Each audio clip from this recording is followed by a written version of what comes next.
Good day, everyone. So now, let me discuss to you the lesson 5, and this topic is all about the Batas Pambansa bilang 232 or the Education Act of 1982, Teachers' Rights, Duties, and Responsibilities. So why it is important for the teacher to know their rights and duties or their responsibilities as a teacher? Because teachers have a significant impact on how people and society develop in the future. Their rights and obligations are important for maintaining both the overall well-being of students and the efficient provision of education. The Education Act of 1982, Teachers' Rights, Duties, and Responsibilities, or the Batas Pambansa bilang 232, is an act providing for the establishment and maintenance of an integrated system of education. In the general provision of Batas Pambansa bilang 232, Chapter 1, Section 2, this act shall apply to and govern both formal and non-formal system in public and private school and all levels of the entire education system. When we say formal system of education, it is a normal class in school that consists of school-based learning and highly structured teaching methods. And when we say the non-formal system, it focuses on practical skills and independent learning. That's how this act shall apply both formal and non-formal systems in the entire educational system in all levels of both public and private schools. In Chapter 2, Section 11, the special rights of teachers and privileges of academic staff, that every member of the teaching or academic staff shall enjoy the following rights and privileges.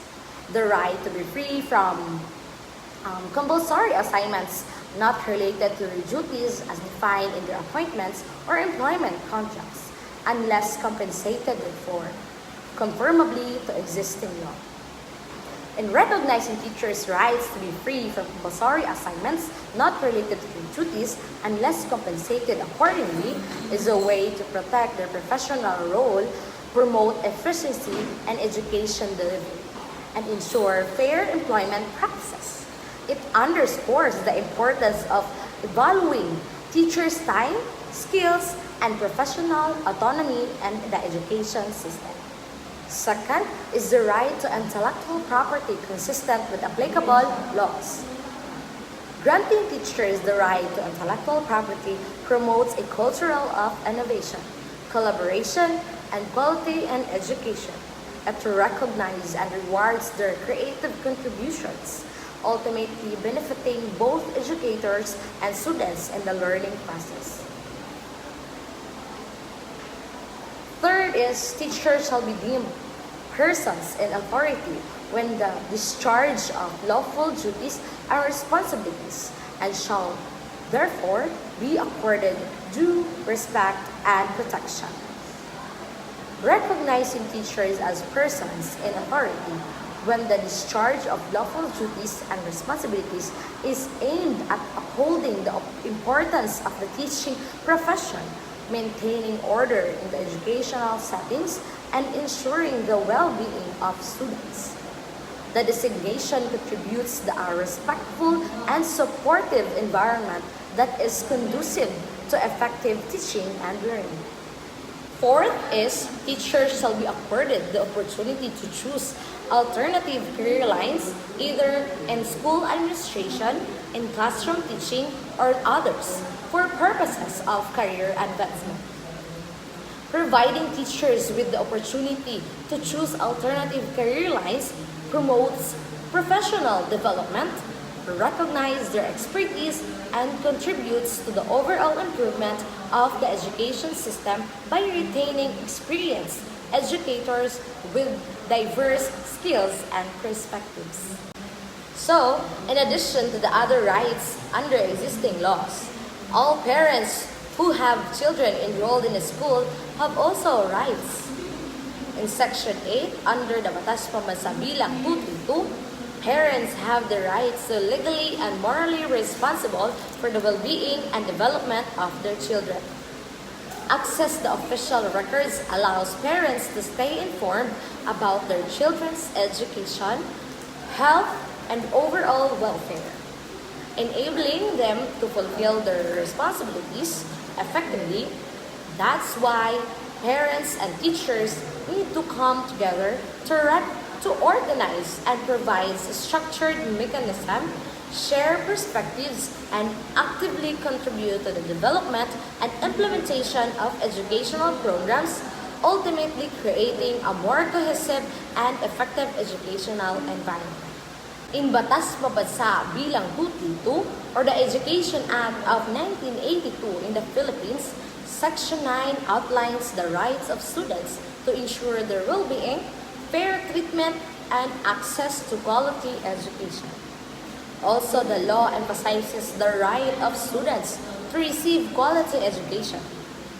That includes access to relevant and updated curriculum, competent teachers, and adequate learning resources.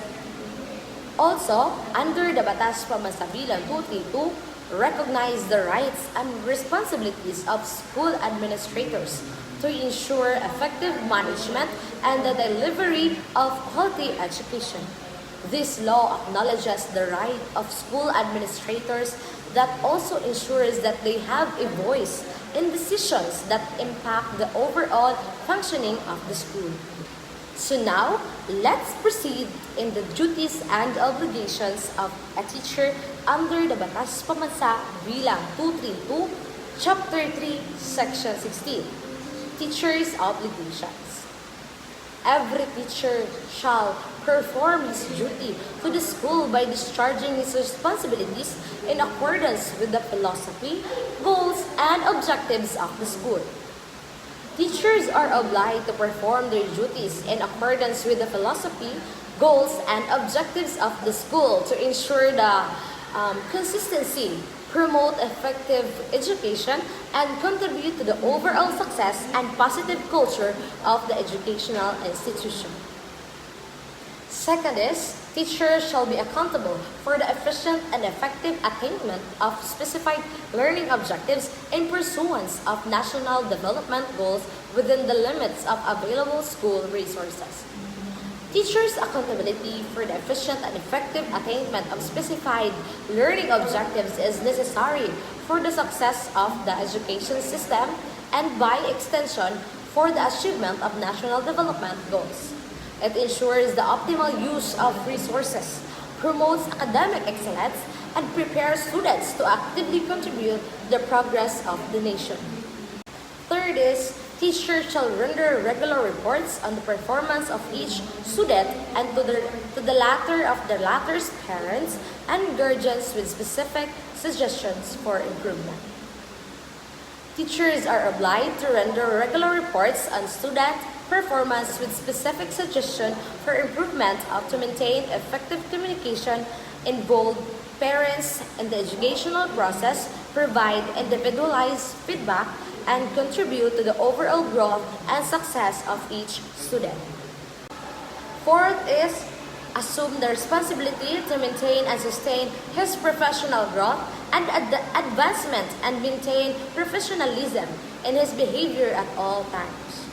Teachers are obliged to take responsibility for their professional growth and advancement to ensure their effectiveness in the classroom, adaptability to changes in education, and contribution to the overall improvement of school environment. Maintaining professionalism in behavior reinforces ethical conduct and fosters a positive and supportive school culture. Fifth is, refrain from making deduction in students' scholastic ratings for acts that are clearly not manifestations of poor scholarship. Teachers are obliged to refrain from making deduction in students' scholastic ratings for acts that are clearly not manifestations of poor scholarship to ensure fair, objective, and consistent evaluation process that focus on academic achievement and promote a positive learning environment. Sixth is, teachers shall participate as an agent of constructive social, economic, and moral, intellectual, cultural, and political change in his school and the community within the context of national policies.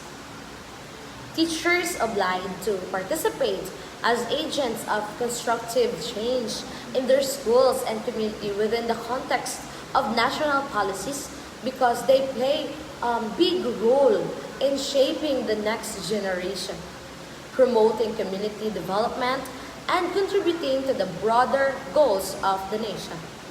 Their active engagement fosters a positive impact on the social, economic, moral, intellectual, cultural, and political fabric of society. And that's the end of my discussion. Remember, we need to know the rights of teachers, students, and parents, as well as the school administration and the others of facilitators of education to make our community better. That's all. Thank you.